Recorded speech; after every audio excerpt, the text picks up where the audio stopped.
What's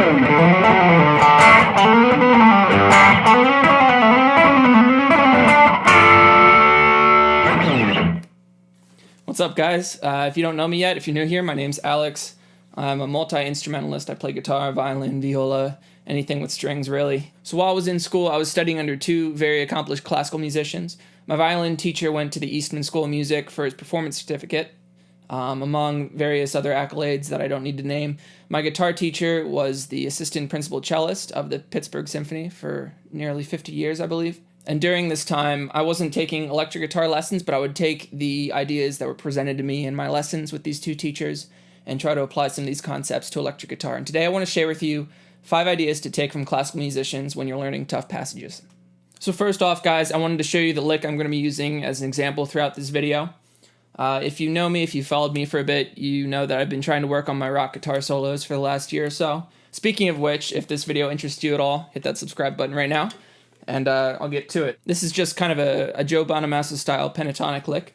It moves up in sets of 4 over the E and the B strings, just moving up the neck. I'm using a economy style picking motion for it. So the motion for each section, each 4-note section, is just down, up, down. So that gets you started on the bottom string in a down motion, up, and then you keep the up motion going to the B string. And then you pick down again to get ready for the next note on the E string.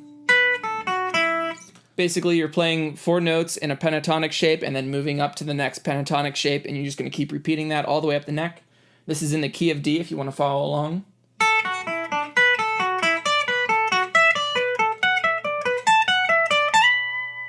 A little bit slower.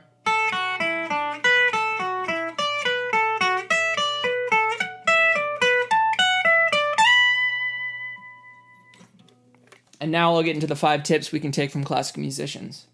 So number 1, practice good posture. Professional musicians always have good posture. So find a comfortable position. I like to practice like this because this is exactly how the guitar hangs when I'm standing up. So I've got the right angle here with my elbows and all my shoulders and everything. Make sure you don't have any tension in your arms or anywhere in your body, really. So one thing for me when I was studying classical guitar, it took me a year or so to fix, was my arm out here. My left arm was always sticking out instead of being relaxed by my side. And just having any excess tension in your body can slow you down. Another big thing is keep your wrists straight. Always make sure your wrists straight.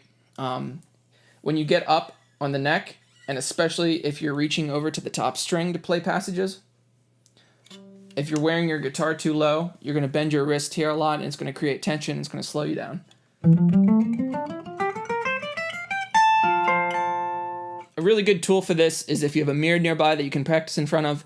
Just every now and then look at yourself in the mirror and make sure that you look relaxed and you don't have any extra motions in your body. So a lot of teachers like to practice the phrase separating the musician from the athlete, where the musician in this case is any part of your body that you're using, and actually only the parts of the body that you're using to make music, and the athlete includes anything not related to this. So building off that, this is number 2. Start slower than you think you need to, and by starting here, you can think about economy of motion. So again, the least movement possible, whether in your other body parts or especially in your fingers.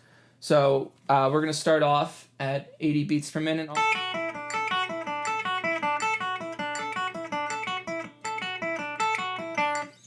Let me move up here so you can see it.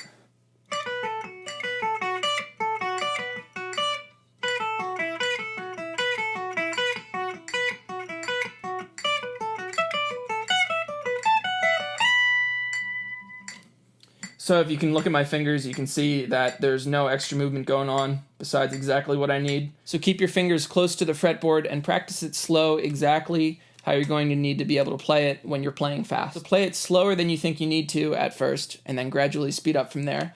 Don't try to play it at speed until you're ready to.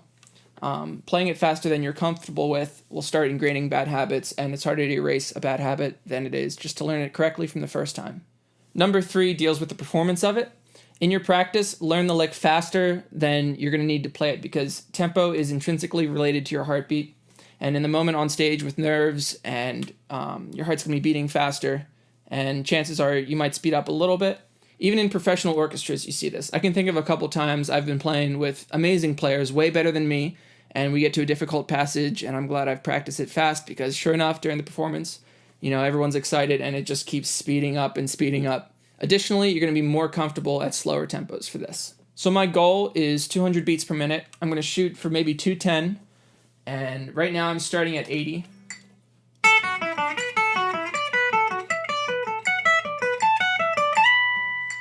And I'll speed that up gradually, maybe in sets of 5, so I'm at 85.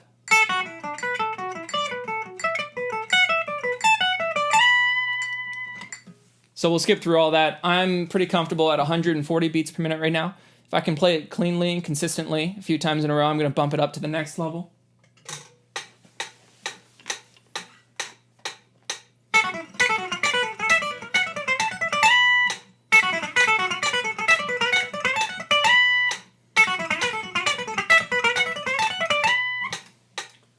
So we'll go to the next one.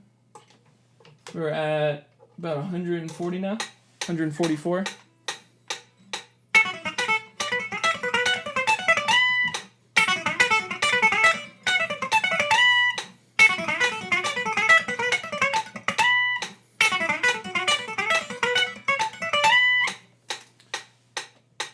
So you can see I still have some clams. It might take a couple days to work up to where you need to. Just be patient with it. So this leads me to number 4, which is break it up into sections if you have to.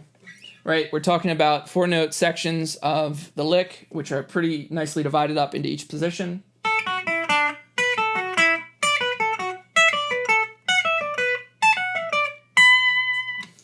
You can take those sections and practice them by themselves.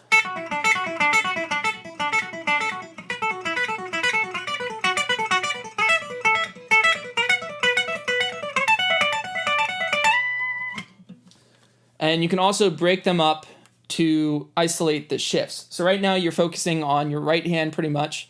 So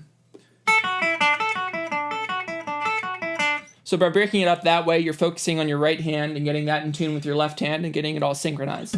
If you want to break it up and work on the shifting part of it in between the sections, you can break it up into 3 notes, stop for a second, and then take 1 note of your last position and merge it with the next 3 notes of the next position.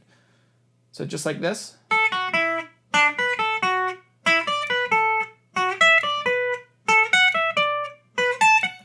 So this idea is something I learned from taking lessons on the violin. For me, playing the violin, the hardest part was always shifting and getting your shifts to be in tune. So I'm going to take an example here. We're going to look at an E major scale strictly on the E string. So we can break it up into each position, or we can break it up in between the positions. One more time slower. So playing slowly like that and speeding it up, breaking it into sections, is something that'll help you learn the muscle memory for where your arm needs to be for each position. Which leads me to number 5. This is something that I learned not from playing the violin, but kind of something that I just recognized from being a violinist and a guitarist together. This is to make sure you hold down your notes until the very next note. So a lot of people, they'll be playing and... Sorry, let's do it in the key of D.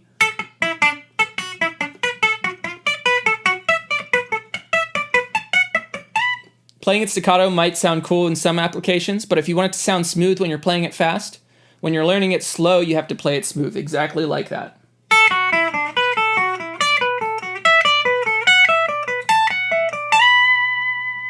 Especially when you're adding distortion and other effects, that's really going to poke out. It sounds sort of sloppy.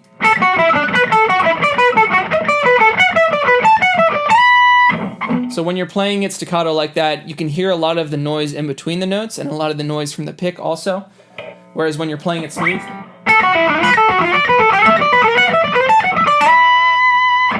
that stuff becomes a lot less apparent.